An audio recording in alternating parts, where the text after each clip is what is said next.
ही कथा काही ठिकाणी नक्कीच तुम्हाला घाबरवून सोडेल। कथेत अनेक नवनवीन वळणे येतील, काही रहस्य उलगडतील, काही भीतीदायक तर काही काळजाला हेलावणारे क्षण असतील। कथेच्या नावाप्रमाणेच सर्व काही अनपेक्षित असेल। अंधार म्हटले की सगळ्यांच्या काळजात धडकी भरते, तिथे मानवी डोळे व हालचाली कमजोर पडतात। अंधाऱ्या काळोखाची एक वेगळीच भीती वाटते। नक्की का असे होते? काय लपलेले असावे अंधारात? उत्तर तर येत नाही, पण अंतर्मनात एक आवाज उठतो, भीती। साय साय करत एक कार रस्त्यावर धावत होती। रस्त्यावरील पालापाचोळा त्यामुळे उडत हवेत उडत होता। रस्त्याच्या दुतर्फा झाडे आपला अकराळ विक्राळ देह घेऊन वाऱ्याच्या तालावर नाचत होती। त्यातच रात्रीच्या काळोखात त्यांची सावली हृदयात धडकी पसरवत होती। करण, हळू, मला भीती वाटतेय। अगं, ही तर फक्त सुरुवात आहे, तू बघच, म्हणत करणने गाडीचा वेग वाढवला। नाही करण, थांबव गाडी, मला भीती वाटतेय, पोटात गोळा आलाय। वरून तू किती प्यायला आहेस तुला कळते काय? स्वतःचा नाही पण माझ्या जीवाचा विचार कर, म्हणत शालिनी सीटला पकडून होती। तेवढ्यात तिच्या भीतीत भर पडली आणि गाडीची हेडलाईट एकदम बंद पडली। तसा करण घाबरून गेला। तो घाईघाईत गाडीवर नियंत्रण मिळवू पाहत होता। तोच अंधारात रस्त्यावर पडलेल्या लाकडावरून गाडी हवेत उडाली। समोरच्या जंगलात गाडी वेगात शिरली। बाजूचा दरवाजा उघडताच शालिनी बाहेर आपटली। पुढच्याच क्षणी गाडी जमिनीवर धापकन आपटली। गाडी उलटी होती व चेपाचेपा झाली होती। करण आतमध्ये कणत पडला होता। तो सीट बेल्टला अडकला होता। गाडीची हेडलाईट पुन्हा सुरू झाली होती। करण, शालिनी दरवाजापाशी करणला हाका देत आतमध्ये डोकावत होती। करण पेंगावत होता। त्याच्या शरीरावरील जखमेतून रक्त गळत होते। करण, हात दे, बाहेर ये, शालिनी आपला हात पुढे करत म्हणाली। फिरतय, काय झाले इथे? करण आतमध्ये धडपडत म्हणाला। तुला सांगितले होते ना इतकी दारू पिऊ नकोस म्हणून, आणि वरून किती वेगात पळवत होतास, तर हे व्हायचेच होतं, शालिनी म्हणाली। अगं, भाषण देशील का बाहेरही काढशील? खूप दुखत आहे ग, आपल्या डोक्याला झालेल्या जखमेला हात लावत करण म्हणाला।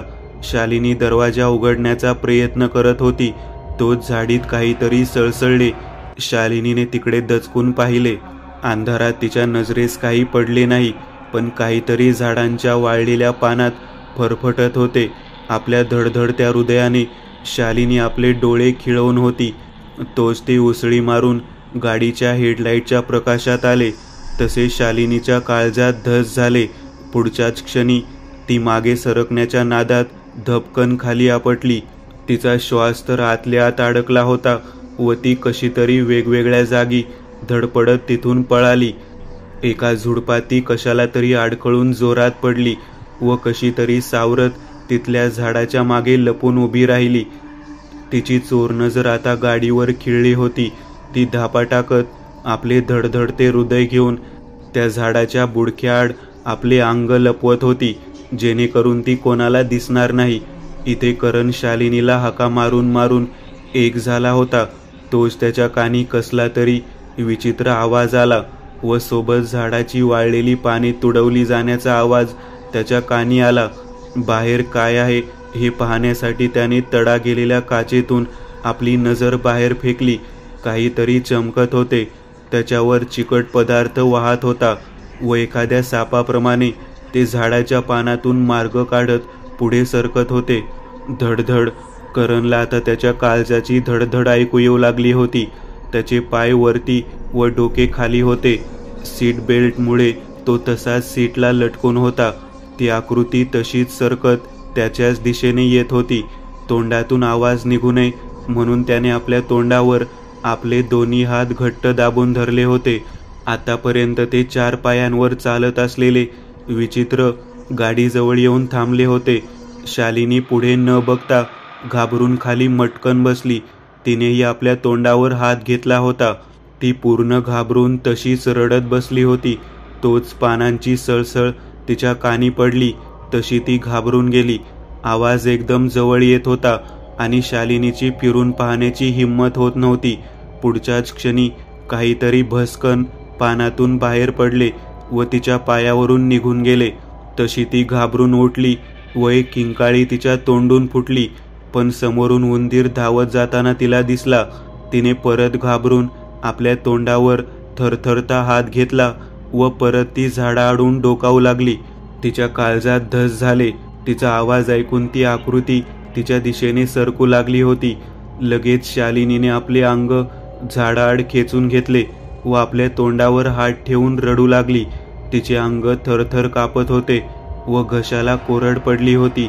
इथून पळू की काय करू या विचारात होती ती. त्याच अवस्थेत तिने पुन्हा झाडाआडून आपली नजर समोर टाकली. ती आकृती काहीच अंतरावर येऊन ठेपली होती.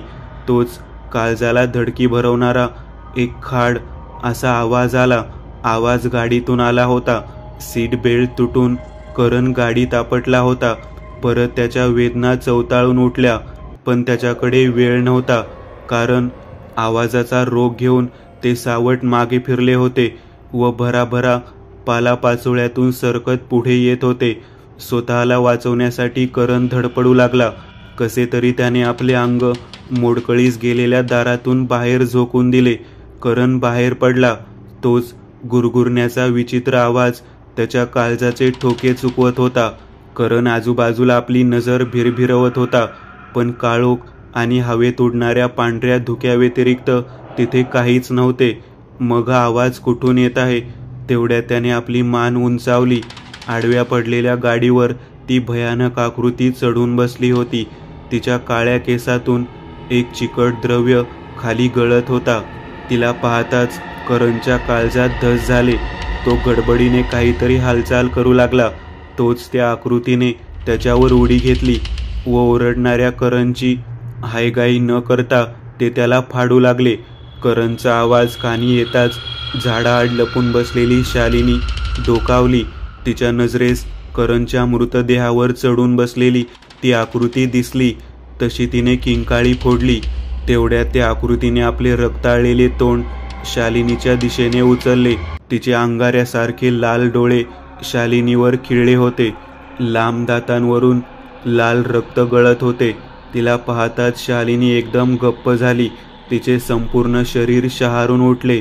तिच्या मणक्यातून शिरशिरी निघून गेली. नकळत तिने आपली पावले उचलली. कोणीतरी आपल्या मागून धावत येत आहे असे तिला जाणवले. पुढच्याच क्षणी ती जंगलातून बाहेर रस्त्यावर पडली. पण समोरून येणाऱ्या करणने तिला धडकी दिली. तशी ती रस्त्याच्या बाजूला जाऊन पडली. कारवाल्याने जोरात ब्रेक लावला. तसे शालिनीच्या अंगावर खेळणारे ते सावट जंगलात पळाले. त्या अंधाऱ्या रात्री एक पडकी इमारत गडद काळ्या रंगात उभी असलेली त्याला दिसली. त्या इमारतीला पाहताच आपसुकच त्यांचे काळीज धडधडू लागले. तिथे रात्र होती. तिथे भीती होती. तिथे धोका होता. मनीषचे डोळे त्या भग्न इमारतीवर खिळले. हेच काय भूतांचे घर? आज जाऊन बघूयात. कोणी राहते तरी काय, की नुसत्या अफवा पसरवल्या आहेत? मनीष स्वतःशीच बोलला आणि तो वाट काढत दूरवर उभ्या असणाऱ्या इमारतीकडे चालू लागला. सभोवताली बघायचे झाले तर नुसते अंधार होते. आजवर मनीष कधी असा एकटा पडला नव्हता. त्याने आपल्या बॅगेतून टेम्परेचर मीटर काढले. सोबत नाईट विजन कॅमेरा चालूच होता.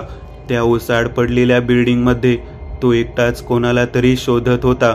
अचानक कोपऱ्यातील तापमानात बदल झाला आणि त्याचे हृदय धडाडले. विजेरीचा प्रकाश तिथपर्यंत जात होता, पण मध्ये खांब असल्या कारणाने त्याला तिथे नीटसे दिसत नव्हते. समोर काहीतरी आहे आणि त्याला तो आपल्या कॅमेऱ्यात टिपण्यात आतुर होता. अलगद पुढे सरकल्यावर तो हादरला. एक काळी आकृती आपले पाय आखडून बसली होती. फक्त काळा धूर तिच्यातून निघत होता. मनीष घाबरला जरूर होता, पण त्याला असल्या गोष्टीची सवय होती. तो थोडा पुढे सरकला आणि पाहतो तो ती आकृती तिथे नव्हतीच. परंतु टेम्परेचर मीटर बदल मात्र दाखवत होते. तेथील तापमान 10 डिग्रीपेक्षा कमी होते. तो तसाच मागे फिरला आणि जागीच खिळून राहिला. एक वेदनेची कळ त्याच्या काळजात पसरली. एक काळी आकृती अगदी त्याच्या तोंडासमोर उभी होती. वारा आता पूर्वीपेक्षा अधिक पटीने जास्त वाहत होता. एक वेगळ्याच प्रकारचे आवाज खोलीत गुंजले होते. ती आकृती समोरून नाहीशी झाली होती, पण मनीष मात्र आता खूप घाबरला होता. त्याच्या कपाळावरून घामाच्या धारा वाहत होत्या. तो तेथून पळ काढणार. तोच दूरवर त्याला असंख्य काळ्या आकृत्या दिसल्या. सर्व काही क्षणात घडत होते आणि क्षणात जणू तिथे काहीच नाही असे मनीषला वाटत होते. अचानक एक किंकाळी त्याच्या कानात घुमली आणि मनीष तिथून पळत सुटला. तो बिल्डिंगच्या दुसऱ्या मजल्यावर होता. त्याने मागे वळून पाहिले आणि तो जोरात पळण्याचा प्रयत्न करू लागला. त्याच्या मागे कोणीतरी धावत येत होते आणि वेळोवेळी ते विचित्र ओरडत होते. शेवटी बंगल्याच्या पडीक पडलेल्या अवशेषातून वाट काढत मनीष बाहेर पडला. तो त्या जागेपासून खूप दूर आला. मनीष व्यवसायाने एक यूट्यूबर आहे. तो आणि त्याचे मित्र खऱ्याखुऱ्या भूताला शोधण्याचा आणि त्यांना कॅमेऱ्यात कैद करण्याचा प्रयत्न करत असतात. मनीष आज एकटाच धाडस करून मुंबईतल्या एका नामांकित पडक्या इमारतीत शिरला होता. ही इमारत भूतांचे घर म्हणून प्रसिद्ध आहे. इमारतविषयी सांगितले जाते की मालकाच्या निष्काळजीपणामुळे इमारतीचा एक भाग ढासळला आणि त्याखाली कित्येक कामगार मजदूर चिरडून मरण पावले. ती इमारत 3ऱ्या मजल्यापर्यंत बनता राहिली. सांगितले जाते की तिथे मृत्यू पावलेले कामगार तिथे काम चालू देत नाहीत आणि तेव्हापासून ती इमारत पडीक पडली आहे. तिथे दिवसाही लोक जाण्यास घाबरतात. मनीष तिथून सही सलामत बाहेर पडला व आपल्या कारमध्ये येऊन बसला. अद्यापही तो धापा टाकीत होता. त्याने बॅग मागे टाकली आणि एक श्वास आत ओढत कार स्टार्ट केली. तो थेट आपल्या छोट्याशा ऑफिसमध्ये शिरला. त्याने कॅमेरा कम्प्युटरशी जोडला आणि रेकॉर्डिंग चेक करू लागला. कोपऱ्यातील आकृती ठीकठाक होती, पण बऱ्याच ठिकाणची रेकॉर्डिंग अस्पष्ट होती. बरेच प्रयत्न केल्यावर त्याला तो काळ्या आकृतीचा घोळका स्पष्ट करता आला. बऱ्याच दिवसांनी हाताला काहीतरी चांगले लागले होते म्हणून तो खुश झाला होता. त्याने मोबाईल हातात घेतला व रेश्माला फोन लावला. बराच वेळ गेल्यावर टिकून थकलेल्या व भरलेल्या गळ्यात आवाज आला. हॅलो, काय काम आहे तुझे इतक्या रात्री? मला झोपू देशील काय? रेश्मा, आज मी फारच खुश आहे. बघ, हे कॅमेऱ्यात काय रेकॉर्ड झालं आहे. थांब, तुला आत्ताच पाठवतो. मनीष म्हणाला. आधीच झोप मोड केलीस आणि आणखी काहीतरी वरून फेकतोस काय? झोपू दे मला. अगं, फक्त एकदा बघ तर. होय, हे कसे काय केलेस? कोणत्या ॲपने एडिट केलेस? This is real. लोक पाहतील तर डोक्याला हात लावतील. यस, नक्कीच. रेश्माचा कॉल कट झाला. मनीषही घरी परतला होता. जवळपास अर्धी रात्र झाली होती. दरवाजा आतून लॉक होता, पण काहीच वेळात उघडला गेला. तू जागीच आहेस का अजून? झोपली नाहीस काय? मनीष थोडा रागात म्हणाला. एक कोवळा आवाज त्याच्या कानी आला. चाचू, हळू बोला, नाहीतर बाबा उठतील. तू माझ्या मागे येणं कधी सोडशील? चाचू, तुला क्षणभरही एकटे सोडावेसे वाटत नाही मला. किती थकला आहात ना? होय परी, मी फ्रेश होऊन येतो. श्श, आवाज नको, एकदम हळू. तू जेवलीस काय? मनीष म्हणाला. नाही, मला भूक लागत नाही. मनीष जेवू लागला. खाता खाता त्याला ठसका लागला आणि तो खोकू लागला. ती लहानगी लगेच धावली व त्याची पाठ चोळू लागली. पाणी घे, पाणी, ती म्हणाली. मनीष एक वेळ तिच्या चेहऱ्याकडे पाहतच राहिला. समोरच भिंतीवर लटकलेला तिच्या समोरच उभ्या असलेल्या मुलीचा फोटो आणि त्या फोटोला घातलेला हार. नकळत मनीषच्या डोळ्यातून अश्रू गळले. काय झाले? तू रडतेस का? तुला माहीत आहे ना, तू रडलेला नाही आवडत मला ते, ती लहानगी म्हणाली. तो ठसका लागला ना, म्हणून तसे झाले. तुझे जेवण उरकले की मग सांग, मी आईबाबांना पाहून येते, म्हणत ती तिथून निघून गेली. आपले जेवण उरकून मनीष आपल्या खोलीत शिरला. तू इथे कशी? तू तर. मी कुठेही फिरेन. काय, हे माझेच घर आहे. मी फार थकलोय. खुशी, मला आता झोपू दे, मनीष गयावया करत म्हणाला. अच्छा, कोणता मोठा पराक्रम करून आलात मला माहीत आहे, खुशी हसत म्हणाली. मग ते माझे कामच आहे ना, मनीष म्हणाला. मग मी आईबाबांना सांगते बघ. तुला सांगता येईल तर सांग बरं.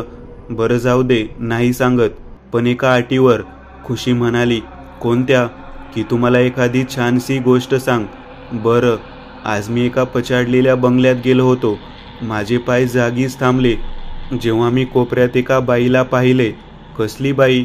सुंदर होती काय? मग तुला आवडली काय? खुशी मध्येच त्याला तोडत म्हणाली. बघ, जर का तू अशी मध्येच बोलशील तर सांगणार नाही मी. मनीष राग दाखवत म्हणाला. नाही बोलत. हाताची घडी तोंडावर बोट. खुशी फुगून बसली व मनीष काय बोलतो ते गुपचूप ऐकू लागली. मनीष पुढे म्हणाला. ती बाई दिसायला सुंदर नव्हती. ती एक भयानक चेटकीन होती. तिचे हे सुळ्यासारखे दात, लाल लाल डोळे आणि रक्ताने माखलेले तोंड. तिच्या नाही ऐकायची मला गोष्ट. भीती वाटते मला. नाही ऐकायची. मी चालले इथून. खुशी घाबरलेली होती. बरं बरं, नाही सांगत ही गोष्ट. तुला मी राजा राणीची गोष्ट सांगतो. मग तर चालेल ना? मनीष म्हणाला. होय चालेल. एक राजा होता. तो एकदा दूर देशी फिरायला गेला. खुशीने आपली मान मनीषच्या छातीवर टेकली होती. किंवा तरी मनीषचे डोळे आपोआप लागले. Next day. कुठे आहेस तू? रस्त्यात आहे. आता पोहोचेनच. मनीष म्हणाला. त्याने आपली गाडी बरोबर रेश्माच्या घराच्या दिशेने वळवली. आलास तू? इतका वेळ कसा काय लागू शकतो? रेश्मा म्हणाली. अगं, काल रात्री उशिरा आलो होतो घरी. तुला कॉल तर केला होता ना? होय. चल बरं लवकर. राज आणि राहुल व अंकिता आपली वाट पाहत असतील. रेश्मा म्हणाली. थोड्याच वेळात गाडी त्यांच्या स्टुडिओजवळ येऊन थांबली. त्या दोघांनी आत प्रवेश केला. अरे यार, काय शूट केलेस हे तू? तिथे एकटाच गेला होतास आम्हाला न सांगता? राहुलने आपल्या भोयात आणत विचारले. काय सांगणार तुम्हाला? माहिती तर दिली होती ना? मनीष म्हणाला. तरी पण इतके छान आले नाही. किती अस्पष्ट वाटते हे. कोण विश्वास ठेवेल याच्यावर? राज म्हणाला. राज, तुम्ही डोळ्यांनी पाहिले असतेस तर नक्कीच विश्वास ठेवला असतास, बरोबर ना? रेश्मा म्हणाली. होय, अगदी बरोबर. राज उत्तरला. मग हे सुद्धा त्याने एकट्याने शूट केले आहे. रेश्मा म्हणाली. तुला काय वाटते? तू ह्याच्यापेक्षा चांगला व्हिडिओ बनवू शकशील? राहुलने विचारले. माझ्याकडे ह्यापेक्षाही अधिक भयानक शूट करण्यासाठी एका जागेची माहिती आहे. तुम्ही घाबरत नसाल तर जाऊयात. राज म्हणाला. घाबरते कोण राज? जर घाबरत असतो तर हा सगळा खटाटोप कशाला केला असता? अंकिता म्हणाली. नवी जागा कुठे आहे राज? मनीषने विचारले. अरे, मला कुठे विसरता? कुणाल आत पाऊल टाकत म्हणाला. तुला कोण विसरेल रे? अंकिता म्हणाली. अरे पण वैभव अजून आला नाही राज. थोडा वेळ थांब. मयुरी म्हणाली. अगं, त्यानेच तर सांगितलंय मला हे सर्व बोलण्यासाठी. हा व्हिडिओही सेंड केलाय बघ. नाहीतर मी कसे काय तुमच्या समोर बोलू शकतो? राज दीनपणे म्हणाला. अरे दाखव, बोल. कोणती जागा? काय व कुठे? खर्च कोण करणार? कुणाल विचारत सुटला. तिथे फिरायला जातोय की भूत शोधायला? अंकिताने विचारले. तर बघूयात वैभवने काय पाठवले ते. राज म्हणाला. सगळ्यांची कुतूहलाची नजर तिकडे खिळली होती. हे बघा, म्हणत राजने आपला लॅपटॉप त्यांच्या समोर धरला.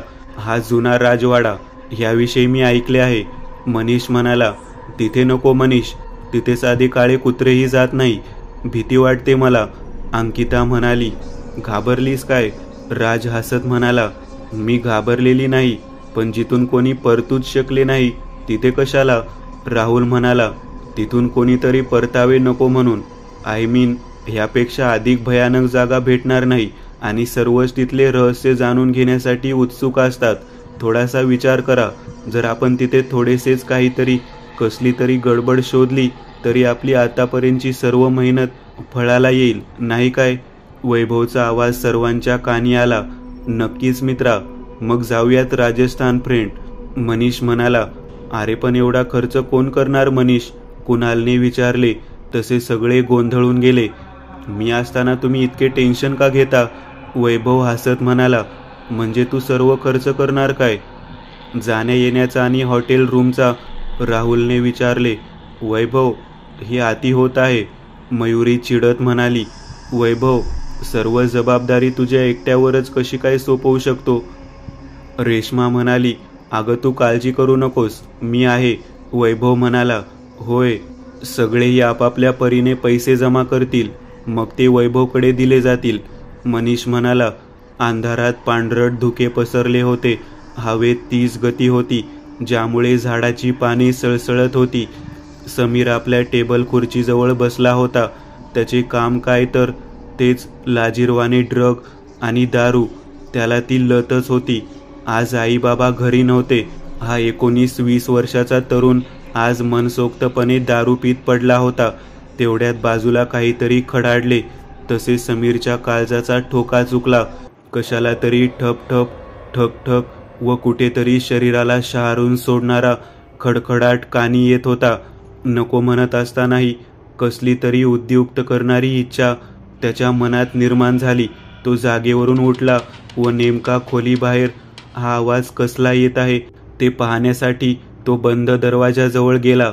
समीरने अलगद दरवाजा उघडला. एक अनामिक भीती त्याच्यावर हावी हो पाहत होती. हा आवाज कसला म्हणून तो बाहेर डोकावून पाहू लागला. त्याचे काळीजही तेवढेच धडधड सुटले होते. आवाज समोरूनच कुठून तरी येत होता.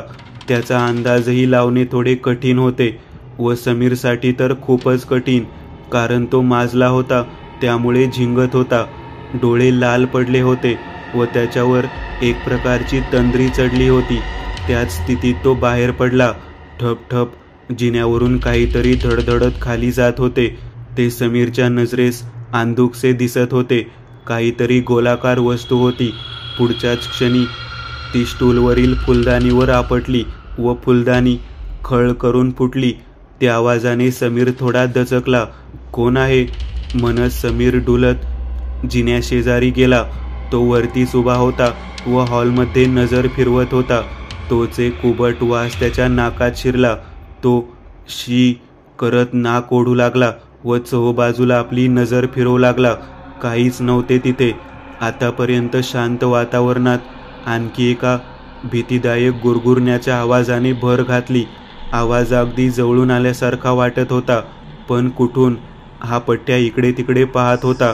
वरून तो माजला होता व त्याला आजूबाजूची शुद्धही नव्हती. अशात त्यांच्या मानेला कसला तरी गार स्पर्श झाला.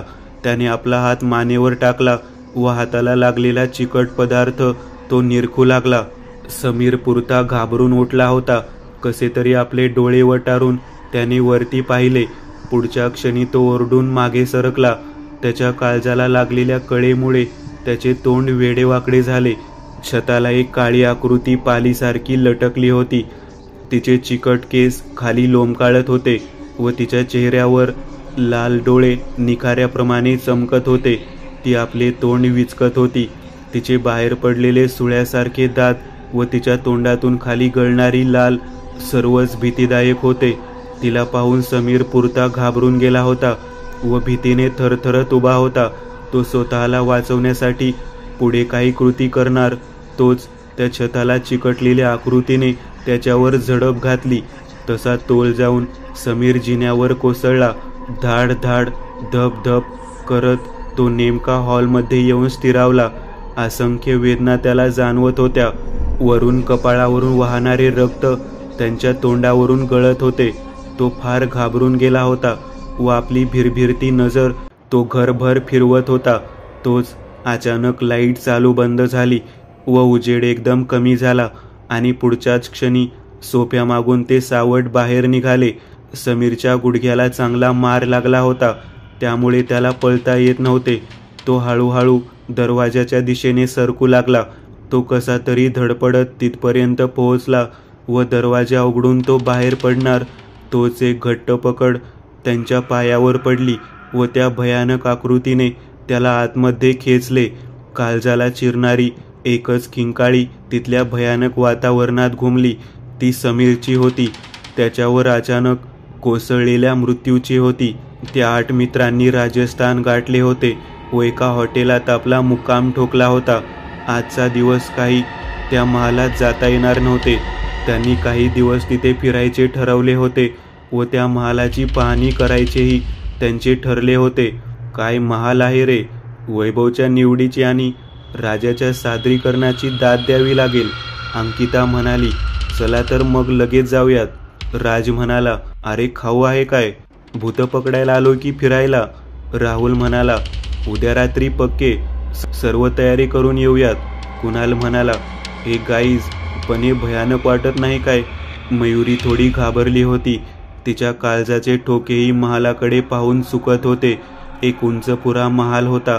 समोर ढासळलेली दगडी भिंत व गंजाटलेला गेट खाली तुटून लोंबकाळत होता. महालाच्या भिंतीही काळ्या पडलेल्या होत्या. त्यावरती गवत उगवून वाळून गेले होते. मध्येच कोटे कावळे कोकलत महालावरती घिरट्या घालत होते. भयानक आहे, रेशमाच्या तोंडून शब्द फुटले. तोपर्यंत मनीष महालाच्या अवतीभोवतीच्या सर्व व्हिडिओ फुटेज काढून घेऊन आला होता. मग काय ठरवले? कधी यायचे इथे? मनीषने सर्वांना विचारले. उद्या रात्री, आपल्या धडधडत्या हृदयाने मयुरी म्हणाली. आजूबाजूला अंधार होते. एक बंगला होता, पण अगदी पडीक. आतमध्ये भिंतीचा कलर गेला होता. कुठेतरी भिंतीवर रक्त शिंपडले गेले होते. ते सर्व पाहून मनीष दचकला. अचानक त्याच्या कानी एक मोठा आवाज आला. चाचू, मला वाचवा, सोडा, मला जाऊ द्या. आणि रडण्याचा आवाज मनीषच्या कानी आला. हा तर खुशीचा आवाज आहे, म्हणत मनीष आवाजाच्या दिशेने धावला. 2-3 खोल्या पार करून गेल्यावर एका खोलीतून आवाज आला. मनीषने जोरात दरवाजा ढकलला. आतमध्ये खुशी एका पलंगा शेजारी उभी होती. आजूबाजूला तिच्याच उंचीच्या काही मोजक्या छोट्या मुली उभ्या होत्या. त्यांचे कपडे रक्ताने माखले होते, केस सोडलेले व चेहऱ्यावर आले होते, त्यामुळे त्यांचा चेहरा झाकला होता. त्या 5 मुली खुशीच्या दिशेने सरकत होत्या. मनीषला पाहताच खुशी परत एकदा ओरडली. चाचू, वाचवा मला, मला जाऊ द्या. त्या 5 मुलींनी खुशीवर झडप घातली होती. खुशी, मनीष ओरडला व तिच्या दिशेने धावला. मनीष दचकून जागा झाला होता. त्याचा चेहरा घामाने डबडबलेला होता. घसा कोरडा पडून गेला होता. आपला थरथरता हात त्याने समोरील स्टूलवर ठेवलेल्या ग्लासाला लावला व त्यात होते नव्हते तेवढे सगळे पाणी त्याने आपल्या घशात ओतले. त्याला एक भयानक स्वप्न पडले होते. ते अति काळजीमुळे की काहीतरी संकेत होता, ह्याची शाश्वती मनीषला येत नव्हती. खुशी बेपत्ता होती व तिचा काही एक थांगपत्ता लागलेला नव्हता. त्यामुळे आधीच मनीषची काळजी खूप वाढली होती. आता महिना 1 होत आला होता. स्वतःला नॉर्मल करण्यासाठीच मनीष आपल्या कामात लक्ष घालत होता. खुशीच्या जाण्याने जेवढे दुःख त्याला झाले होते तेवढे कोणाला झाले नसावे. एक निराशा पसरली होती.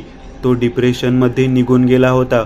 मात्र त्याची बालमैत्रीण रेश्मा नेहमीच त्याच्या बरोबर होती.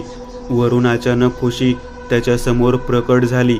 मात्र ती त्यालाच दिसत होती व मनीष तिला प्रत्यक्ष अनुभवू शकत होता.